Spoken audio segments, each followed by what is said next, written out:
नमस्कार। आप सभी का हार्दिक अभिनंदन। आइए पद्म पुराण के उत्तरखंड के अगले अध्याय का पाठन आरंभ करते हैं। देव सर्ग तथा भगवान के चतुर्व्यूह का वर्णन। पार्वती जी ने कहा, भगवान परम उत्तम देव सर्ग का विस्तार के साथ वर्णन कीजिए, साथ ही भगवान के अवतारों की कथा भी विस्तृत रूप से कहिए।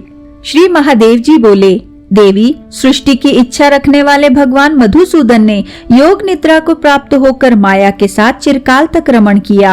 उससे कालात्मा को जन्म दिया, जो कला, काष्ठा, मुहूर्त, पक्ष और मास आदि के रूप में उपलब्ध होता है। उस समय श्री हरि का नाभि कमल, जो संपूर्ण जगत का बीज और परम तेजस्वी था, मुकुलाकार हो विकसित होने लगा। उसी से परम बुद्धिमान ब्रह्मा जी प्रकट हुए।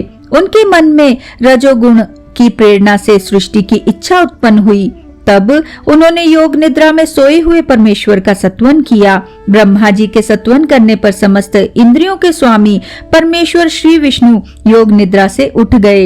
योग निद्रा को काबू में करके उन्होंने जगत की सृष्टि आरंभ की। जगत के स्वामी श्री अच्युत ने पहले एक क्षण तक कुछ विचार किया। विचार के पश्चात उन्होंने संपूर्ण जगत की सृष्टि की। उस समय सब लोकों से युक्त सुवर्णमय अंड को, 7 द्वीप, 7 समुद्र और पर्वतों सहित पृथ्वी को तथा एक अंडकटाह को भी भगवान ने अपने नाभि कमल से उत्पन्न किया। तत्पश्चात उस अंड में श्री हरि स्वयं ही स्थित हुए।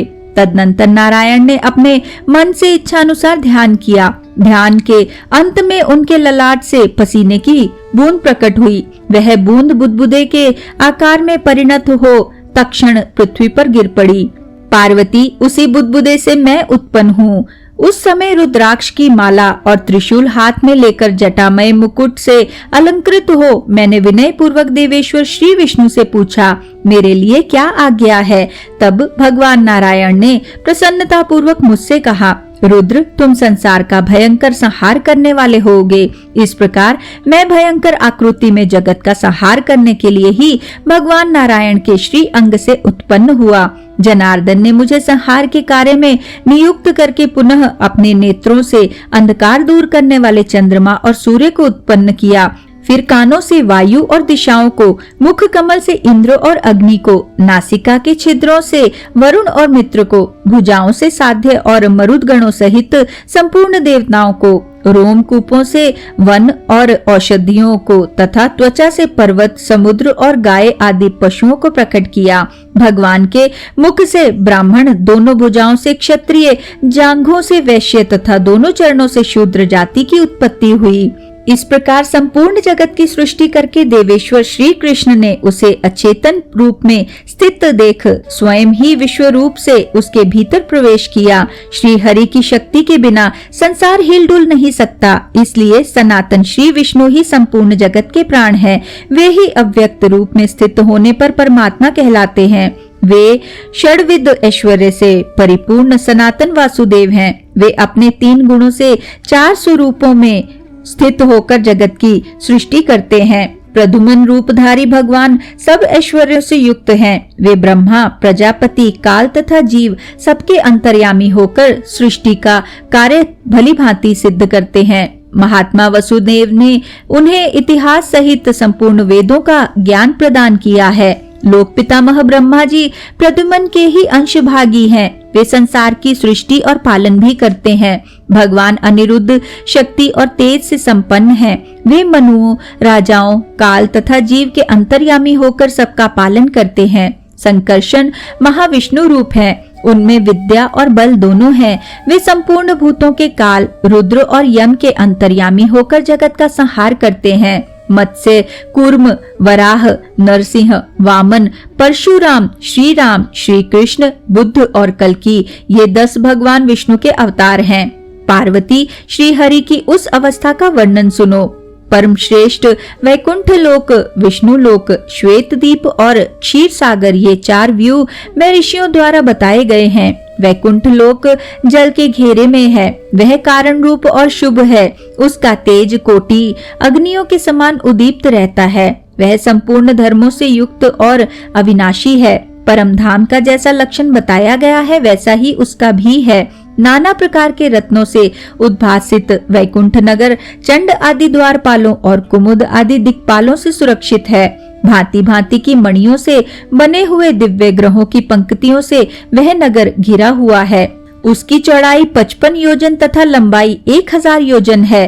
करोड़ों ऊंचे ऊंचे महल उसकी शोभा बढ़ाते हैं। वह नगर तरुण अवस्था वाले दिव्य स्त्री पुरुषों से सुशोभित है। वहाँ की स्त्रियां और पुरुष समस्त शुभ लक्षणों से संपन्न दिखाई देते हैं। स्त्रियों का रूप भगवती लक्ष्मी के समान होता है और पुरुषों का भगवान विष्णु के समान। वे सब प्रकार आभूषणों से विभूषित होते हैं तथा भक्ति जनित मनोरम आह्लाद से सदा आनंद मग्न रहते हैं। उनका भगवान विष्णु के साथ अविच्छिन्न संबंध बना रहता है। वे सदा उनके समान ही सुख भोगते हैं। जहाँ कहीं से भी श्री हरि के लोक में प्रविष्ट हुए शुद्ध अंतकरण वाले मानव फिर संसार में जन्म नहीं लेते। मनीषी पुरुष भगवान विष्णु के दास भाव को ही मोक्ष कहते हैं।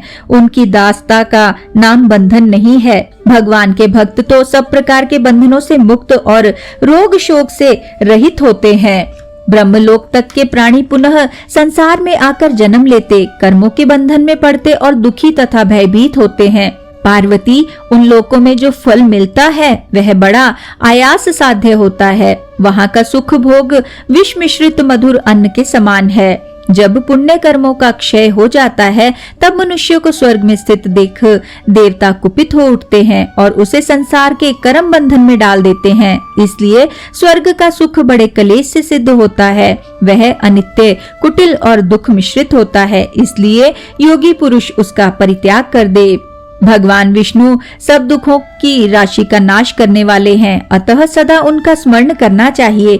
भगवान का नाम लेने मात्र से मनुष्य परम पद को प्राप्त होते हैं। इसलिए पार्वती, विद्वान पुरुष सदा भगवान विष्णु के लोक को पाने की इच्छा करे। भगवान दया के सागर हैं, अतः अनन्य भक्ति के साथ उनका भजन करना चाहिए। वे सर्वज्ञ और गुणवान है, निस्संदेह सबकी रक्षा करते हैं। जो परम कल्याणकारक और सुखमय अष्टाक्षर मंत्र का जप करता है वह सब कामनाओं को पूर्ण करने वाले वैकुंठ धाम को प्राप्त होता है। वहाँ भगवान श्री हरि सहस्त्रों सूर्यों की किरणों से सुशोभित दिव्य विमान पर विराजमान रहते हैं। उस विमान में मणियों के खंभे शोभा पाते हैं। उसमें एक सुवर्णमय पीठ है जिसे आधार शक्ति आदि ने धारण कर रखा है तथा जो भांति भांति के रत्नों का बना हुआ एवं अलौकिक है। उसमें अनेकों रंग जान पड़ते हैं। पीठ पर अष्टदल कमल है जिस पर मंत्रों के अक्षर और पद अंकित है। उसकी सुरमय कर्णिका में लक्ष्मी बीज का शुभ अक्षर अंकित है। उसमें कमल के आसन पर दिव्य विग्रह भगवान श्री नारायण विराजमान है जो अरबों खरबों बाल सूर्यों के समान कांति धारण करते हैं। उनके दाहिने पार्श्व में सुवर्ण के समान कांतिमती जगन माता श्री लक्ष्मी विराजती हैं, जो समस्त शुभ लक्षणों से संपन्न और दिव्य मालाओं से सुशोभित है। उनके हाथों में सुवर्ण पात्र, मातुलुंग और सुवर्णमय कमल शोभा पाते हैं। भगवान के वाम भाग में भूदेवी विराजमान हैं, जिनकी कांति नील कमल दल के समान श्याम है। वे नाना प्रकार के आभूषणों और विचित्र वस्त्रों से विभूषित हैं। उनके ऊपर के हाथों में 2 लाल कमल हैं और नीचे के 2 हाथों में उन्होंने 2 नान्य पात्र धारण कर रखे हैं। विमला आदि शक्तियां दिव्य चंवर लेकर कमल के 8 दलों में स्थित हो भगवान की सेवा करती हैं। वे सभी समस्त शुभ लक्षणों से संपन्न हैं। भगवान श्री हरि उन सब के बीच में विराजते हैं। उनके हाथों में शंख, चक्र, गदा और पद्म शोभा पाते हैं। भगवान केयूर, अंगद और हार आदि दिव्य आभूषणों से विभूषित हैं। उनके कानों में उदयकालीन सूर्य के समान तेजोमय कुंडल झिलमिला रहे हैं। पूर्वोक्त देवता उन परमेश्वर की सेवा में सदा संलग्न रहते हैं। इस प्रकार नित्य वैकुंठ धाम में भगवान सब भोगों से संपन्न हो नित्य विराजमान रहते हैं। वह परम रमणीय लोक अष्टाक्षर मंत्र का जप करने वाले सिद्ध मनीषी पुरुषों तथा श्री विष्णु भक्तों को प्राप्त होता है। पार्वती, इस प्रकार मैंने तुमसे प्रथम व्यूह का वर्णन किया। इसी प्रकार वैष्णव लोक, श्वेत दीप और क्षीर सागर निवासी द्वितीय, तृतीय और चतुर्व्यूह का वर्णन करके श्री शिव जी ने कहा, पार्वती अब और क्या सुनना चाहती हो? देवी, भगवान पुरुषोत्तम में तुम्हारी भक्ति है, इसलिए तुम धन्य और कृतार्थ हो।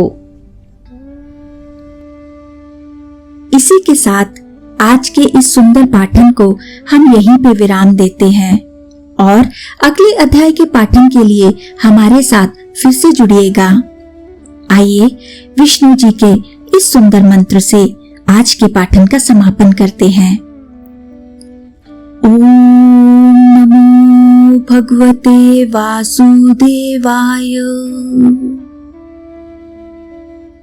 ओम नमो भगवते वासुदेवाय। ओम नमो भगवते वासुदेवाय। ओम नमो भगवते वासुदेवाय। ओम नमो भगवते वासुदेवाय। ओम नमो भगवते वासुदेवाय। ओम नमो भगवते वासुदेवाय। धन्यवाद।